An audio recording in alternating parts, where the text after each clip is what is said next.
All right, in this video, we're going to take a look at Bernie's tune, a jazz standard in D minor written by Bernie Miller, popularized by Gerry Mulligan and Chet Baker on an album a few years back. It is definitely played by a lot of musicians. It is fun to play, not that difficult. And in this video, we're going to learn two things about jazz. The first one is, how do you actually read swing rhythms? And the second is, how do you play chord symbols as it relates to this particular tune that I have reharmonized a little bit. So we're going to dive right in, but remember to stick around. I'm going to play the entire tune with solo along with the backing track, bass and drums, and I'm going to post a link below to the sheet music and the backing track so you can practice. Now, I could post a link in the video, but not quite yet. So here's a reason to subscribe. As soon as we get to 1,000 subscribers, which is just around the corner, we're getting oh so close, I'm going to start putting these links in the video up in the corner. But I can't do that yet. I can only post links to other videos. All right, so let's get started here. You're taking a look at the first line. So this is Bernie's tune.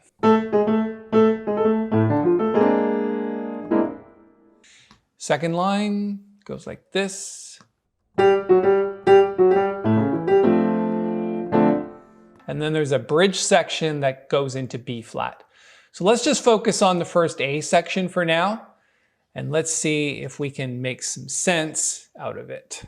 From a rhythmic perspective, here's how to read this rhythm. Now imagine that you've never heard it before. You show up on a bandstand and somebody puts an original piece of music together and you got to read it. How do you actually read it? Well, the best way to do this is to divide it into eighth notes.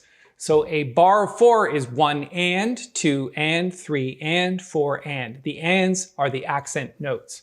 So this would be 1 and, 2 and, 3 and, 4 and.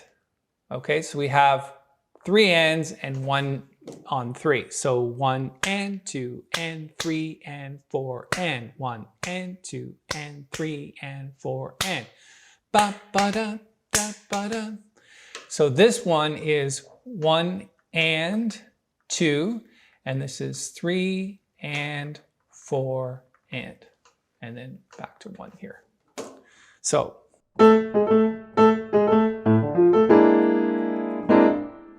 and again, this bar is 1 and 2 and 3 and 4 and. So that's how to read eighth note rhythms, especially when it comes to swing. So and then if we move on to the next line, it's pretty much the same rhythm. Okay, so what we want to do now is take a look at the chords. Now, everything here is in octaves unison. So left hand is playing what the right hand is playing. Except when you get to this chord, which essentially just is a B flat 7. There's no other alterations in that chord. I think maybe in the recording I might have played something like this. And I do that from time to time to make things more dissonant, but I kept it simple for this arrangement. And then this chord here is a B flat 7 sharp 11 chord. Why? Because it has an E natural. So this cluster, you've got the flat 7, the 1, 2, 3, and sharp 11. That. Cool chord. Okay, moving on to the next line. Again, same rhythm, just different harmonies. And the only chords that we see here are D minor, and it's just a straight sort of D minor 7th chord. So if this is root position, take the top 2 notes and move them down. So these 2 notes come. And in the left hand, you're playing the 3rd. And then another inversion is the 2nd one.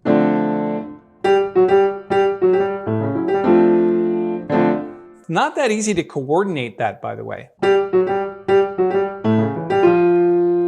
Again, it's hard to play all those notes at the same time.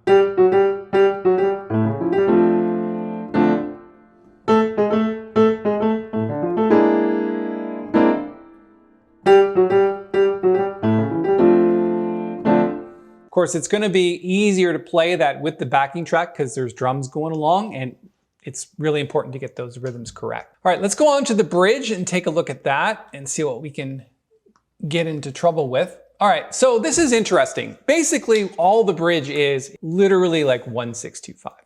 So we're jumping into the key of B flat. This is 1, 6, 2, 5. And then the bass note sometimes does 3, right? So 3, 6, 2, 5. So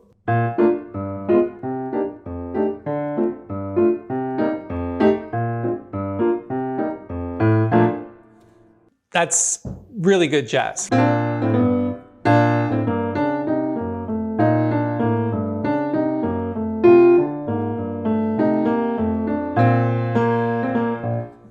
Okay, so we get that. Now what I've done in the left hand is I've just played this pattern that's sort of ascending in halftone. So it's kind of cool to do this.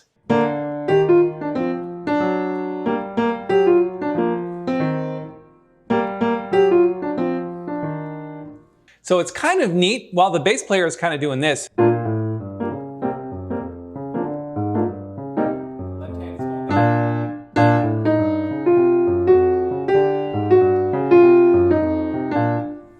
That's a little bit of a brain teaser. That's a pat your head and rub your tummy kind of thing. So that's cool. Let's go on to the next line, which is pretty much the same, which is same thing, 1, 6, 2, 5, and then it's 1, and then at the end, there is a 2, 5 of D minor. So here, this is 2, 5 going to 1 of D minor, which is basically back to the top. So.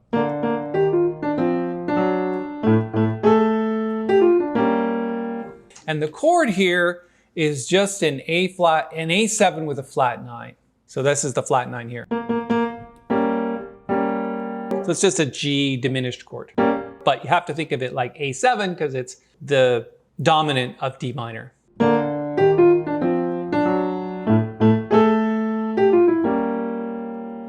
And then it goes back to the top or keeps going with another A section.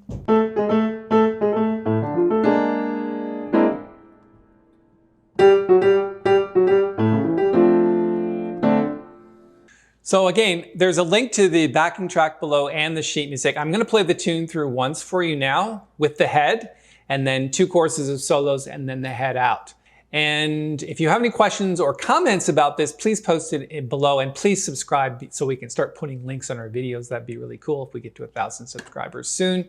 And in our next video, we are going to tackle the solo section. So listen to the solo carefully, and then what we're going to do is we're going to start to decipher the whole concept behind soloing on Bernie's tune. Let me play the tune for you, and I'll see you in the next video.